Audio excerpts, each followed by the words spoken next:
Hello everyone, welcome back to my channel. और आज मैं आप सबके साथ शेयर करने वाली हूँ एनवायरमेंटल केमिस्ट्री का एमसीक्यू टाइप का क्वेश्चन पेपर। बहुत ज़्यादा डाउट होता है स्टूडेंट को और इवन इसकी बहुत ज़्यादा रिक्वेस्ट थी, मैम पेपर के एमसीक्यू प्लस उसका सॉल्यूशन भी आप समझाइएगा। तो आज की क्लास के आपके पास दो बेनिफिट होंगे। एक तो आपको क्लियर हो जाएगा कि एमसीक्यू टाइप क्वेश्चन कैसे बनते हैं।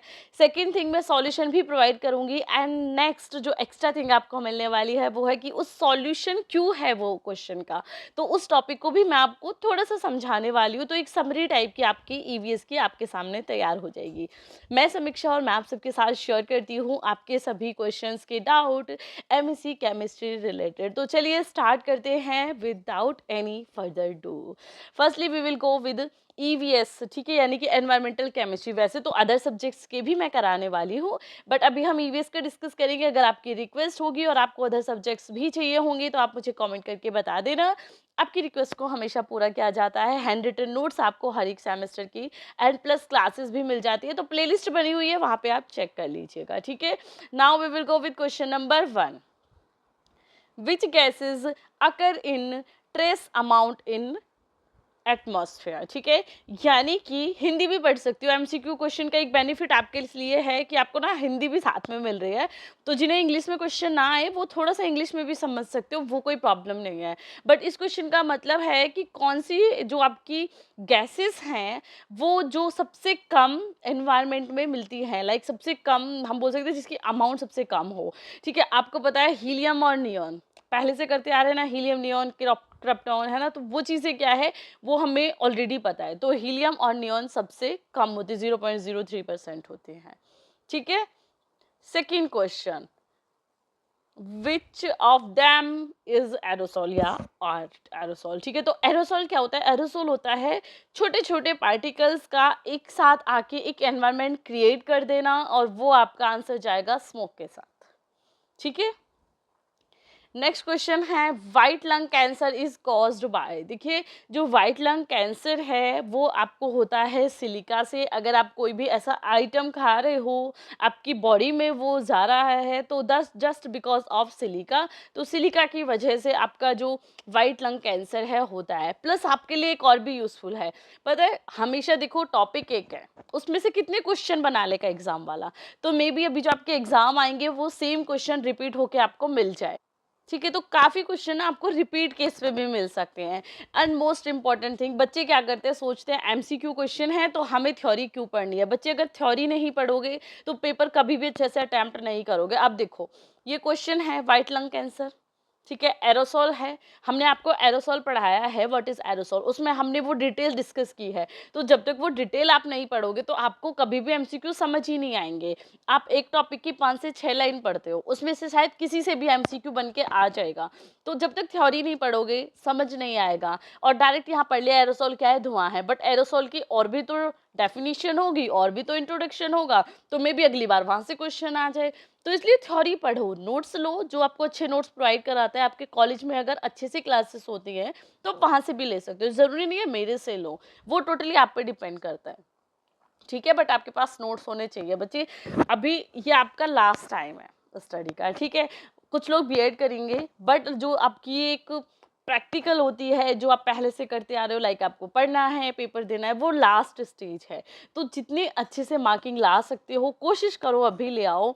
10 12 बीएससी में कितनी है दैट डजेंट मैटर, अभी ये फाइनल अच्छे से करो, क्योंकि आपकी नॉलेज बहुत ज़रूरी है। अब के बाद अब अगर जॉब करने जाओगे तो देखो आपकी नॉलेज देखी जाएगी, और अगर आपको अभी भी टाइम बर्बाद करना है जैसे आप पहले कर चुके हो, तो उसका कोई भी फायदा नहीं है। कहीं भी जॉब लेने जाओगे ना तो आपकी नॉलेज देखी जाएगी। बी ट्रू इसलिए एमएससी अच्छे से कर लो, चाहे बैकग्राउंड का कुछ नहीं पता, लास्ट एमएससी की है ना उसे अच्छे से कर लो, बहुत आपके यूज आएगी। आप आगे जाके रियलिटी में मुझे याद करोगे कि यस मैम ने कहा था। थोड़ी सी मेहनत करनी है, बहुत ज़्यादा भी नहीं करनी है। कम से कम पेपर से 2 से 3 महीने पहले डेली 1 घंटा दे दो। मैं तो 6 महीने भी नहीं बोल रही हूँ, 3 महीने पहले 1 घंटा देना स्टार्ट कर दो, बहुत अच्छे मार्क ले आओगे। और अगर कंटिन्यूसली आपको 1 घंटा नहीं देना है तो जैसे ही आपका सेमेस्टर स्टार्ट होता है धीरे धीरे स्टडी अपनी स्टार्ट कर दो अपने माइंड के अकॉर्डिंग। आज मन है आज कर लो, कल मन नहीं है छोड़ो, उससे नेक्स्ट डे भी नहीं है छोड़ो, उससे नेक्स्ट डे कर लो। तो थोड़ी सी मेहनत कर लो, है ना, पैसे भी दे रहे हो, पूरी लाइफ आपने बीएससी करी है बच्चे, एमएससी कर रहे हो आप, first sem, second same, third same आपने किया है तो डेफिनेटली वो आपने थोड़ा पढ़ के ही किए होंगे ना, क्योंकि पैसे क्यों ही वेस्ट करने हैं। जब मम्मी पापा हमारे लास्ट स्टेज है कि वो यहाँ पे पेपर में पैसे लगा रहे हैं एमएससी में, तो अब थोड़ी सी मेहनत कर लो। चलो इतना इंट्रो डिटेल काफ़ी है। मैं बहुत ज़्यादा मेहनत कर रही हूँ, मैं आज भी मेहनत कर रही हूँ और आप सबके लिए कर रही हूँ, ठीक है। वो मेहनत किसी और के लिए भी नहीं है, सिर्फ आप सबके लिए। मैं अपना टॉपिक पूरा करा चुकी हूँ। मुझे इस वीडियो पे कितने व्यूज़ मिलेंगे आप खुद बताओ, 100 व्यूज़ मिलेंगे या 1000 मिलेंगे, हाईएस्ट मिनिमम 100 एंड देन 1000, ठीक है। बट इस क्लास को देखने के बाद बच्चों को जो नॉलेज मिलेगी, जो उन्हें समझ आएगा, वो बहुत इंपॉर्टेंट है। मैंने पेपर अरेंज किया है, फिर इसको सॉल्व किया है, फिर आपके सामने वीडियो बना रही हूँ और वीडियो भी बहुत बड़ी बनेगी क्योंकि इसमें 100 क्वेश्चंस हैं। तो वो चीज़ें सिर्फ आपके फ़ायदे के लिए है, मेरी मेहनत है बट आपके फ़ायदे के लिए है। तो थोड़ा सा लेना सीखो। हमारे टाइम पे कोई भी ये चीज़ें नहीं कराता था, अभी आपको करा रहे हैं तो आप फ़ायदा लेना सीखो, ठीक है, और सपोर्ट करना भी सीखो, ठीक है। चलो नेक्स्ट क्वेश्चन पे आ जाते हैं। अभी ज़्यादा टाइम नहीं लगाएंगे, इतनी बातें बहुत हो जाती है डिस्कशन के लिए। Are renewable executable natural source is, यानी कि ऐसी चीज़ क्या है जिसको हम दोबारा यूज़ कर सकते हैं। रिन्यूएबल क्या होता है, एक चीज़ है जिसको हम दूसरे रूप में चेंज करके अगेन यूज़ कर सकते हैं, ठीक है। आंसर जाएगा पेट्रोल के साथ, क्योंकि पेट्रोल को हम यूज़ कर सकते हैं। देन देखो पॉल्यूशन से क्वेश्चन आया है, the air prevention and control of pollution act come into, यानी कि किस ईयर में आया था, तो आपका आंसर जाएगा 1981। देखो इस बच्चे ने गलत लगा रखा था, ठीक है। UV radiation do not cause, ठीक है। देखो स्किन कैंसर भी होता है, आइज को डैमेज भी करती है, बट यस रोग प्रतिरोधक क्षमता को अफेक्ट नहीं करती है, ठीक है, यूवी रेडिएशन। क्वेश्चन नंबर 7 पे आ जाते हैं हम। या विच of the following is not a principle of green chemistry. Green chemistry क्या है, एनवायरमेंटल केमिस्ट्री और ग्रीन केमिस्ट्री, थोड़ा सा बिल्कुल माइनर सा फर्क आपको इनमें देखने के लिए मिलेगा। तो क्या होती है, ये है आपकी hazard chemical synthesis. Environmental chemistry क्या है, एनवायरमेंट के बारे में पढ़ते हैं, बट ग्रीन केमिस्ट्री में हम क्या करते हैं कि केमिकल्स को किस तरीके से एनवायरमेंट में इंड्यूस कर सकते हैं या कैसे उनका सिंथेसिस करके उन्हें चेंज कर सकते हैं, that will be go with green chemistry. Then answer is hazardous chemical synthesis. Now move on to the next question, oxide of nitrogen that is not a common pollution. देखो ऐसा कौन सा oxide है nitrogen का जो कि pollution नहीं करता है ना, या कॉमनली पॉल्यूशन नहीं करता है। देखो N2O करता है नाइट्रस ऑक्साइड, NO भी करता है नाइट्रोजन मोनोऑक्साइड, ठीक है, NO2 भी करता है नाइट्रोजन डाइऑक्साइड। आंसर जाएगा N2O5 के साथ। नाइट्रोजन पर ऑक्साइड कॉमनली आपका पॉल्यूशन क्रिएट नहीं करता है।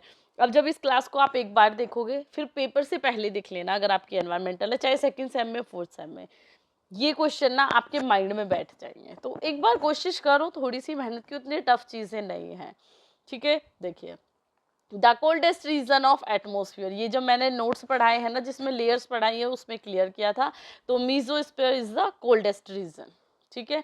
Then water pollution is indicated by, या इसका आंसर है जाएगा आपका BOD के साथ, बायोलॉजिकल ऑक्सीजन डिमांड। इससे हम वाटर पॉल्यूशन को इंडिकेट करते हैं कि पानी में ऑक्सीजन की मात्रा कितनी है, तो हम जाएंगे BOD के साथ। वैसे इसमें थोड़ा सा कंफ्यूजन आपको हो सकता है क्योंकि हमारा मेन फोकस है ऑक्सीजन पे, तो ये इन्होंने लाइक थोड़ा सा डिस्टर्बेंस कर दिया है, बट BOD उसे हम कहते हैं और उसके थ्रू हमें ऑक्सीजन की ही डिमांड करनी होती है, ठीक है। या बट यहाँ पे क्या पूछा है, संकेतक पूछा है, ठीक है।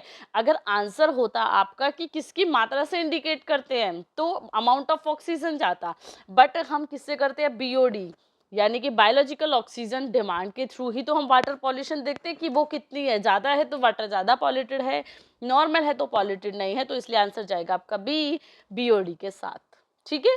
जहाँ डाउट हो ना आप कमेंट कर सकते हो, ऐसा नहीं है कि मैं 100% आपको लाइक ठीक बता रही हूँ, कुछ भी अगर थोड़ी सी मिस्टेक भी हो, कंफ्यूजन हो, तो आप अपने तरफ से मुझे बता सकते हो, ठीक है। या which abiotic component vary with altitude, यानी कि ऐसा कौन सा बायोटिक कंपोनेंट है जो कि एल्टीट्यूड के साथ चेंज होता रहता है।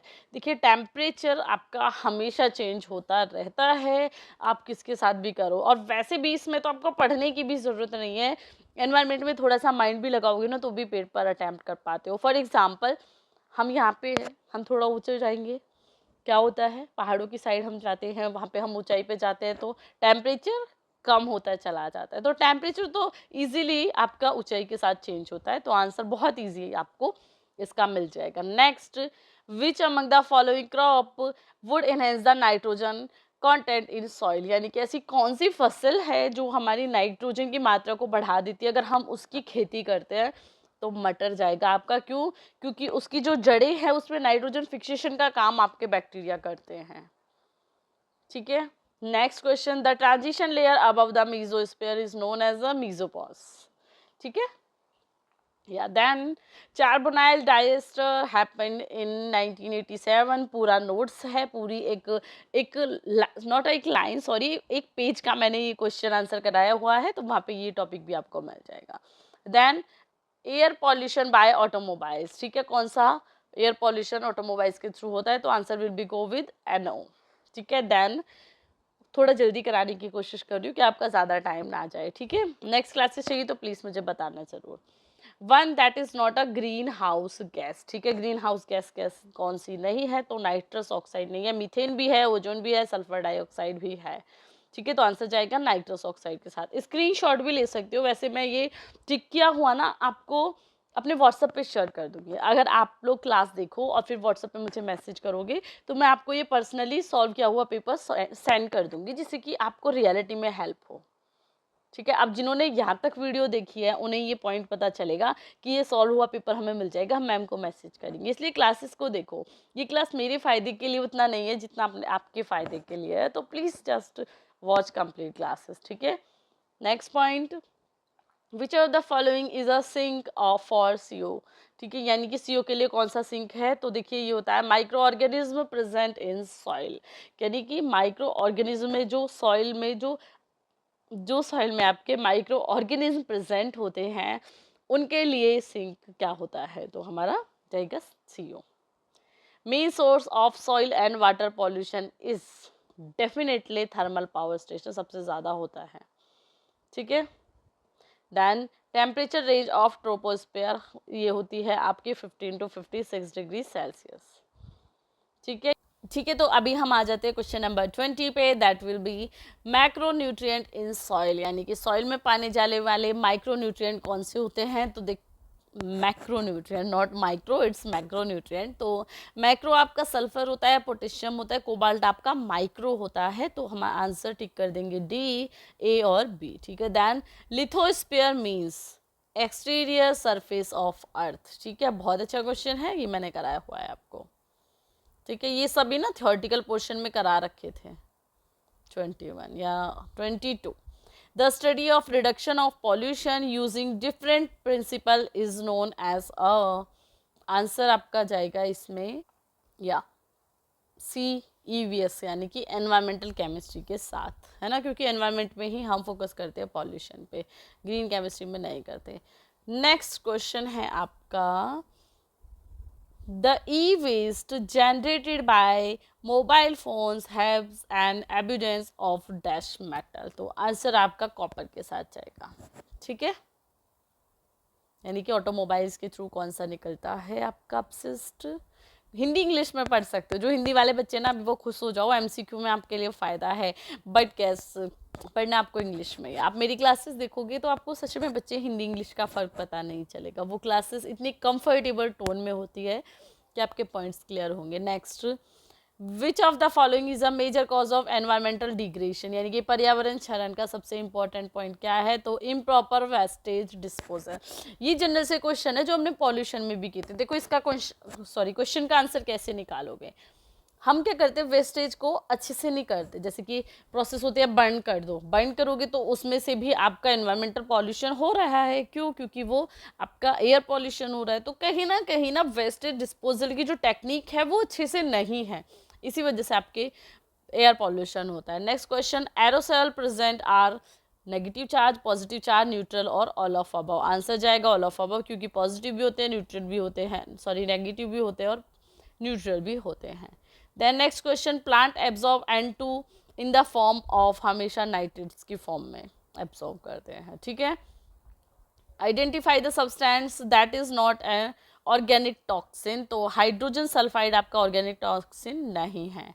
Which of the following chemicals has been banned in India, तो एसीफेट आपका इंडिया में बैन है, उसको आप इजीली नहीं अवेलेबल कर सकते हो।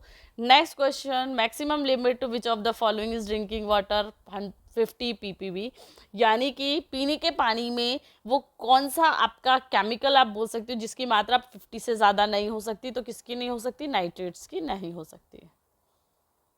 क्वेश्चन नंबर 30 या PCB in chemistry means polychlorinated biphenyls, ठीक है, केमिकल नहीं, chlorinated. Next, what is the amount of oxygen required by bacteria to break down organic matter present in certain volume of sample of water is called biochemical oxygen demand, ठीक है, क्योंकि हम बात कर रहे हैं तोड़ने के लिए, है ना, तो वहाँ पे बायोकेमिकल आएगा, बायोजियोलॉजिकल इसलिए नहीं आएगा, ठीक है। कभी आप भी ये लगा के आओ बायोजियोलॉजिकल ऑक्सीजन डिमांड नहीं, क्योंकि हम यहाँ पे वाटर की बात कर रहे हैं, बट वाटर में प्रेजेंट मॉलिक्यूल्स को तोड़ने की बात कर रहे हैं, तो इसलिए बायोकेमिकल ऑक्सीजन डिमांड आएगा। Next, what does the addition of phosphate fertiliser into water lead to, यानी कि पानी में फॉस्फेट उर्वरक मिलाने से क्या होता है, क्या होता है पानी में, जब आपने देखा होगा हमारे बड़े होंगे वो खेतों में जब भी खाद मिलाते हैं, हम खुद, मैं किसान परिवार से, तो मैंने देखा मेरी फैमिली में जब मिलाते थे तो वो क्या करते थे, पानी में फर्टिलाइज़र मिलाते थे, फास्फेट मिलाते थे। क्यों मिलाते थे, क्योंकि उसकी वजह से जो पोषक तत्व हैं वो अच्छे से बढ़ जाते हैं और अच्छे से पेड़ों की जड़ों तक जा पाते हैं, तो न्यूट्रिएंट एनरिचमेंट, ठीक है। Next question, identify the type of wastage which can be degraded by composition, vermi composting and landfills method, ठीक है, तो आंसर नॉन बायोडिग्रेडेबल जाएगा कि वर्मी कंपोस्टिंग और लैंडफिलिंग विधियों से जिसका करते हैं तो वो नॉन बायोडिग्रेडेबल होते हैं ना, बायोडिग्रेडेबल होते हैं जो बहुत इजीली हो जाते हैं। ये पेज मैं ऑलरेडी करा चुकी हूँ पीछे, है ना, 33 तक हम आ गए थे, अभी हम 34 पे आ जाएंगे। ओजोन इन स्ट्रेटोस स्पेयर एक्सटेंड, यहाँ का क्वेश्चन देखो, इस क्वेश्चन में बहुत कंफ्यूजन है, आंसर मेनली जाता है आपका 8 to 15, तो कौन सी कॉमन है, तो 15 to 30, ये आप सॉरी क्या, तो इसमें 8 to 15 नहीं जाता, इसमें आपका 15 to 30 किलोमीटर रहता है, वो आगे आएगा क्वेश्चन जब मैं वो चीज़ें कराऊंगी, ठीक है। तो यहाँ पे है समताप मंडल में ओजोन का विस्तार कितना है, तो वो है आपका 15 से 30 kilometre. In vehicles catalytic converter are used CO2 into carbonate को बदलने में, ठीक है, ये बहुत अच्छे से कर लेना, इसमें कंफ्यूजन रहेगी। नेक्स्ट क्वेश्चन जो लाइक मेरे टाइम पे भी आया था, मेरे टाइम पे MCQ क्वेश्चन नहीं होते थे, बट 1-2 नंबर के ना MCQ आ जाते थे, और या MCQ भी ना कि क्या होता था, वेरी शॉर्ट में आ जाते थे। तो PAN का फुल फॉर्म, बहुत ज़्यादा कन्फ्यूजन है, बहुत ज़्यादा बच्चे करके आएंगे गलत, पर ऑक्सी एसिटिल नाइट्रेट्स, ठीक है, अच्छे से कर लो, पर ऑक्सी एसिटिल नाइट्रेट। PAN मैंने आपको स्मोक फॉर्मेशन में कराया, वहाँ पे बताया PAN क्या होता है, इसीलिए कहती हूँ हर एक टॉपिक को अच्छे से करोगे तो समझ आएगा। मैं पूरी क्लास में ये चीज़ें बोलती रहूँगी, पर जब तक आप चीज़ों को नहीं डिस्कस करोगे, समझोगे नहीं, आप कैसे पेपर अटैम्प्ट करोगे। वैसे भी 4th सेम है तो रिस्क नहीं लेने का, ठीक है। या विच of the gas that cause I radiation in a smog, तो जो आपका आंसर जाएगा वो जाएगा ऑक्सीजन के साथ, ठीक है, क्योंकि वो रिएक्ट करके करते हैं। देन आर्सेनिक कॉज, आर्सेनिक से कौन सा रोग होता है, ब्लैक फुट डिजीज, कहीं भी पढ़ लेना, ब्लैक फुट डिजीज किसकी वजह से होती है, तो आर्सेनिक की वजह से होती है। मोन्ट्रियल प्रोटोकॉल की ईयर कौन सी थी, 1987 थी, ये इजीली आपको याद होनी चाहिए। Pick out the correct characteristics of organic toxin, actually I'm not good biophysically, तो कोई नहीं, that will be okay, health issues होते रहते हैं क्या। तो कार्बनिक विषाक्त, जो क्वेश्चन इंग्लिश में समझ नहीं आए ना, हिंदी में पढ़ना, कार्बनिक विषाक्त पदार्थों की सही विशेषता क्या है, देखो ये सॉल्युबल होते हैं और नॉन बायोडिग्रेडेबल होते हैं। Then the excess of iron in drinking water can lead to blue baby syndrome, तो आंसर जाता है नाइट्रेट आयन की वजह से आपका ब्लू बेबी सिंड्रोम होता है। नेक्स्ट, फ्लाई ऐश किसकी वजह से होता है, ठीक है, which of the following produce fly ash, है ना, तो आंसर जाएगा स्टीम पावर प्लांट, जो स्टीम पावर प्लांट होते हैं उनकी वजह से ही आपको फ्लाई ऐश देखने के लिए मिलती है।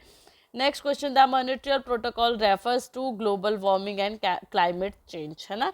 मॉनिट्रियल प्रोटोकॉल किसके लिए था? ग्लोबल वार्मिंग के लिए था, जलवायु में चेंज जो होता है यानी कि ओजोन क्लाइमेट में जो चेंज होता है उसके लिए था। नेक्स्ट क्वेश्चन कि ह्यूमन एक्सक्रीटा में जो कि आपका गैस्ट्रोनेटियल डिजीजेस को प्रोड्यूस नहीं करता है, ऐसा कौन सा आपको हम बोल सकते हैं बैक्टीरिया होता है? तो answer will be go with staphylococcus aureus. और देखो बहुत से बच्चे ना इसे टिक करके आएंगे एस्केरिया कोलाई, क्योंकि ये क्वेश्चन हम बहुत अच्छे से पढ़ते आ रहे हैं तो हमें लगता है आंसर यही जाएगा।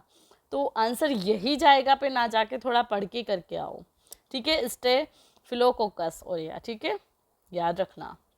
ये डायरेक्ट क्वेश्चन है आपके, इसमें बहुत घुमा के या बहुत डिटेल में तो पूछा ही नहीं है। एक टॉपिक भी देखोगे कि इस टॉपिक से कैसे क्वेश्चन बन सकते हैं, वही क्वेश्चन बना के दे दिया है। pick out that one of that not one of pick out the one that is not of the effect of ozone depletion। Actually in लोगों की इंग्लिश इतनी ख़राब होती है, उन्हें पता ही नहीं वो क्या लिख रहे हैं, बट हम हिंदी में पढ़ते हैं। वह चुने जो ओजोन रिक्तीकरण के प्रभावों में से एक नहीं है, यानी कि जो ओजोन रिक्तीकरण का हम बोल सकते हैं रूल्स नहीं है ना, तो उसका नियम नहीं है। तो आंसर जाएगा इंक्रीज इन द मॉइस्चराइजर या moisture into a content of soil, यानी कि क्या है जो ओजोन डिप्लीशन नहीं करती है। सीधा सा लिख सकते थे, उसे घुमाने की ज़रूरत नहीं थी, बट केस घुमाएंगे नहीं तो पेपर कैसे होगा।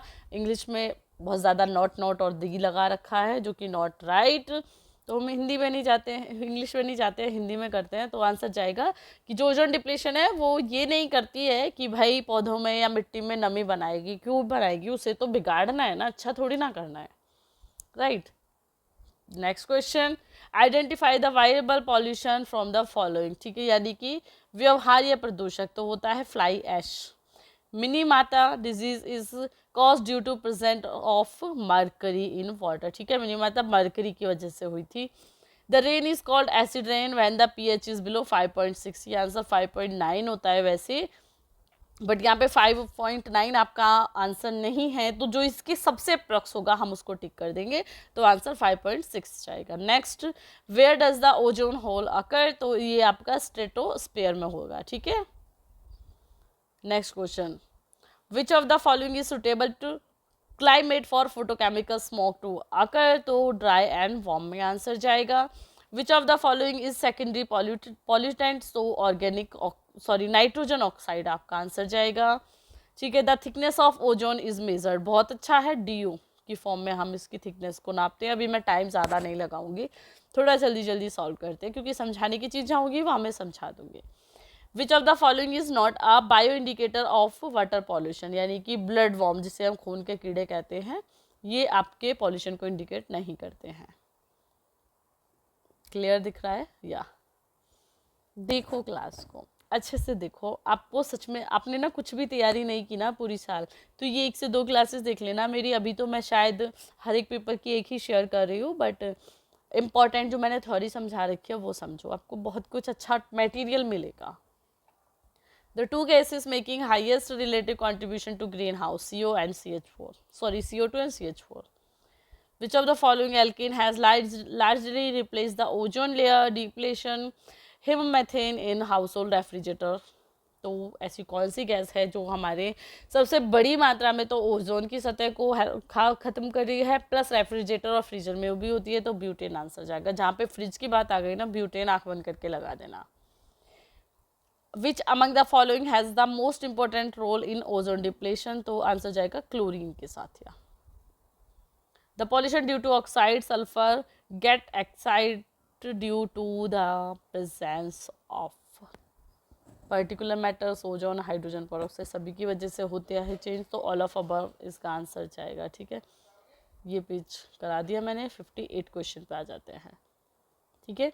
The irritant red haze in traffic and congestion place is due to oxide. Which of the following is nitrogen? ठीक है, भीड़ भाड़ वाली जगह हिंदी पढ़ लेना बच्चों, इंग्लिश में समझ नहीं आए तो।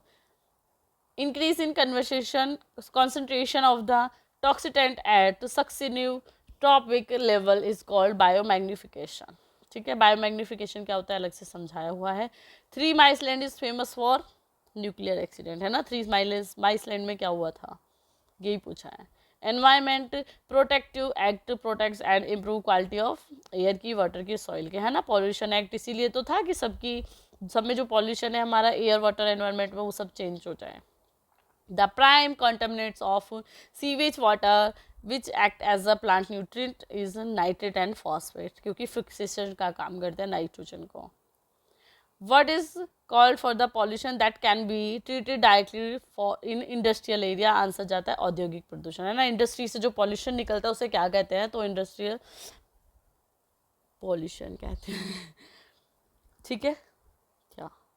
Next, which of the following is not normally a pollutant? CO2, क्योंकि हमेशा वो पॉल्यूटेंट की तरह भी वर्क नहीं करता है। Which of the following are the source of nitrogen in ecosystem? देखो, फॉसिल फ्यूल भी है, पशुधन है, जैसे हम लाइव स्टॉक भी बोलते हैं, एग्रीकल्चर, वेस्टेज भी, तो आंसर सभी के साथ जाएगा। Pick the incorrect statement about the solar panel.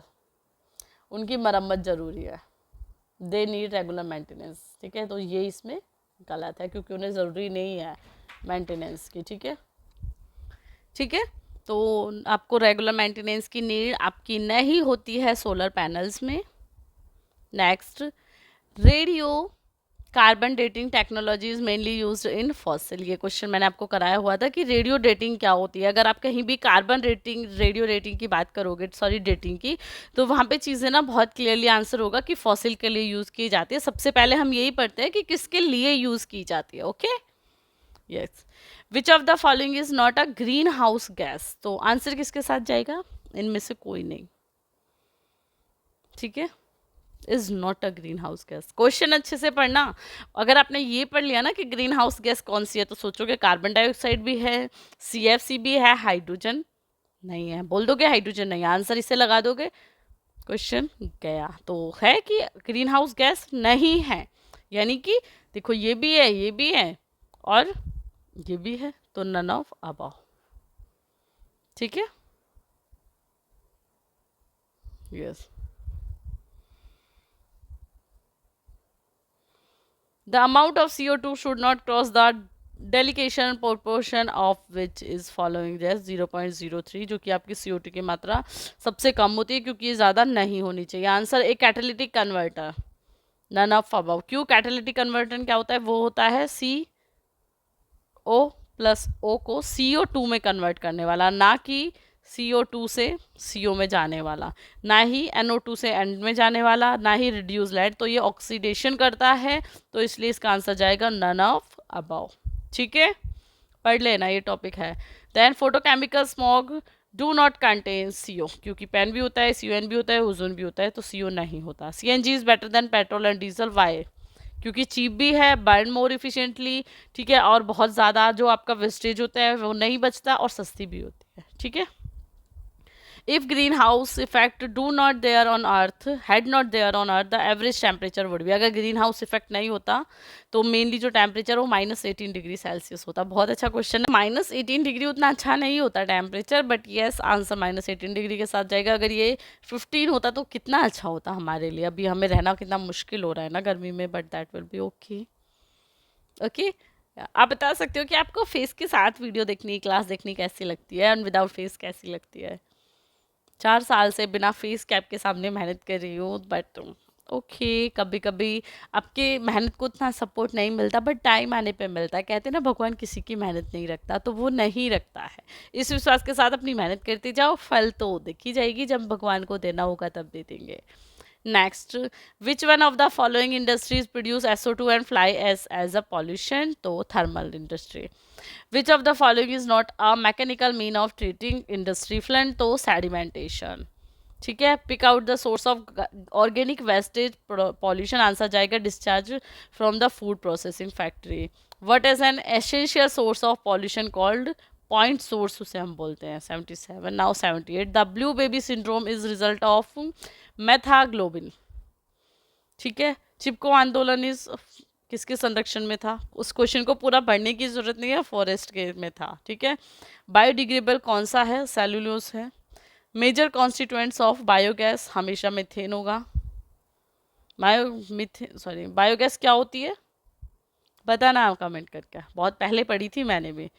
The type of chemical weathering enhance bye acid rain, Hindi में पढ़ लेना, थोड़ा सा मिसप्रिंट है। किस प्रकार का रासायनिक उपक्षय बढ़ता है अम्लीय वर्षा से? तो कोई भी नहीं, ना हाइड्रोशन ना ऑक्सीडेशन। वायुमंडल का 80 to 90 किलोमीटर का क्षेत्र स्ट्रेटोस्फेयर के जो ऊपर है मीजोस्फेयर है ना, ये थोड़ा इंग्लिश में दिख नहीं रहा। Biotic component of the environment, video में आपको कम दिखेगा। तो देखो बायोटिक में कौन कौन से आते हैं, माइक्रो ऑर्गेनिज्म भी आते हैं, प्लांट एंड एनिमल भी आते हैं, ह्यूमन बींग भी आते हैं, तो आंसर सभी के साथ जाएगा। Earth crust consist of soil and rocks is called स्थलमंडल या लिथोस्फेयर।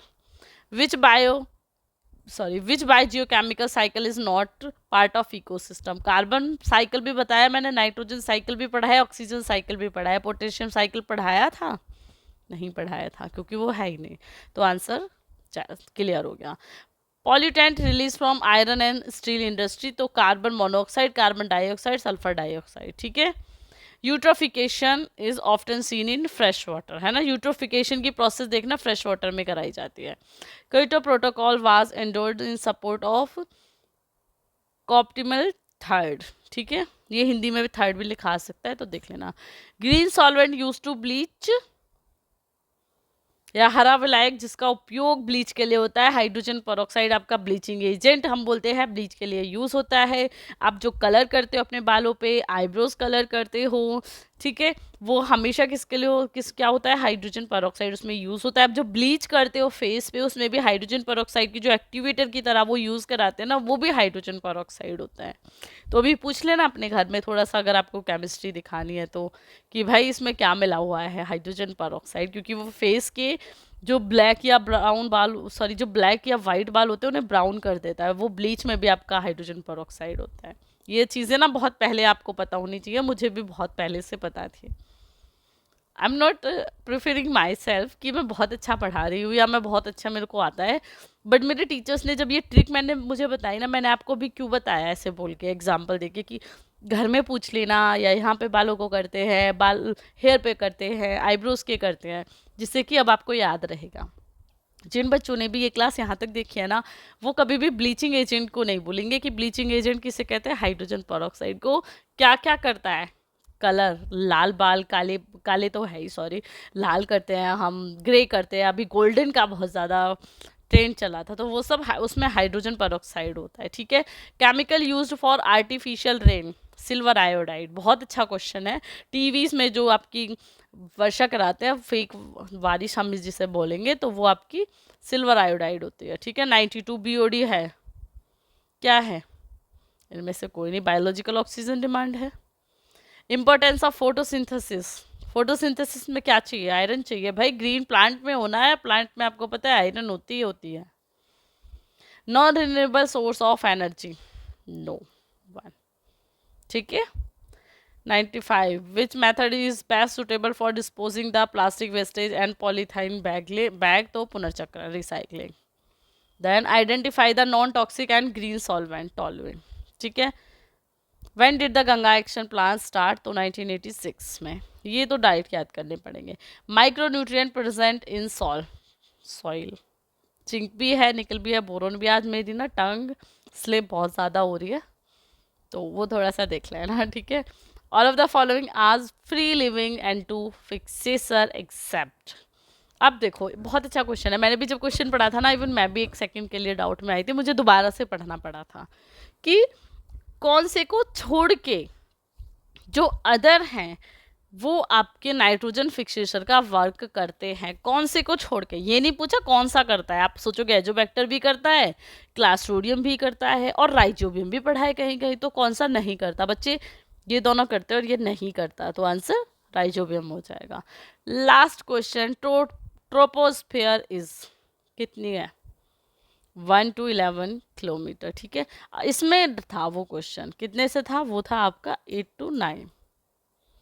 अब इसमें ये किस में आएगा? डेफिनेटली इसी में आएगा, तो आंसर आपका ट्रोपोस्फियर का चला जाएगा सी के साथ। तो अभी मैं क्लास को एंड करती हूँ, बहुत बड़ी क्लास हो गई है, बट इससे कम टाइम में मैं नहीं समझा सकती थी, क्लास कैसी लगी बच्चों, समझना कैसा लगा, ये कमेंट करके बता सकते हो। और नेक्स्ट क्लासेस भी आपको कैसी देखनी है, भी सॉल्यूशन देखनी है, पेपर देखनी है, तो आप कमेंट कर देना। एंड आई विश अगर ये क्लास आप अब से 1 हफ्ते बाद देख रहे हो, कुछ टाइम बाद देख रहे हो, तो आपको वो क्लासेस भी मिल जाएंगी, तो आप वो क्लासेस भी देख सकते हो। और इन केस आपको कभी कोई क्लासेस नहीं मिलती है तो आप कमेंट करोगे, आपको उस कमेंट का रिप्लाई दिया जाता है और आपकी हेल्प भी की जाती है। तो ज़्यादा बातें नहीं करते, अभी क्लास को एंड कर देते हैं। मिलते हैं कल एक नई क्लास के साथ, तब तक के लिए bye bye and best of luck for your exam. अपना 100% दे के आओ, बाकी जो होगा देखा जाएगा। सो बाय बाय।